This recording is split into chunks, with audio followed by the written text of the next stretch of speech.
Ojo, kumusta na ka? May mga nagtatanong, mahirap ba maganap ng work dito sa UK? Maraming Pilipino dito working on healthcare as nurse sa mga hospitals at care homes. Pero meron din namang mga skilled workers, engineers at accountants. Ang tanong, mahirap ba maganap ng work dito sa office? Like me sa accounting and treasury yung experience ko sa Pinas? Para sa akin, oo, mahirap yung competition dito dahil maraming mga ibang lahi na competitors sa isang posisyon. Para nga daw New York. Depende din sa man kung kailan ka nag-start maganap ng work.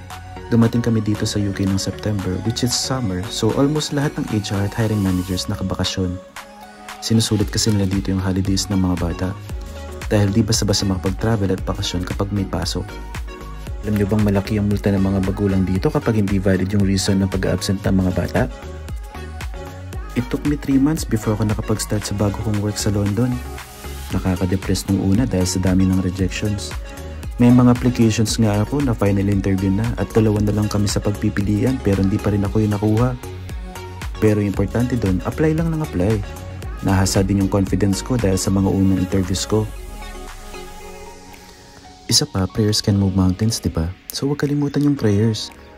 Para sa mga pupunta dito na dependents, mas maganda if you start sending CVs or resumes in advance bago kayo pupunta sa country na pupuntahan nyo.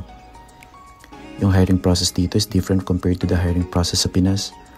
Tipo na within a month, ma-hire ka kaagad dahil sa dami ng positions available sa market.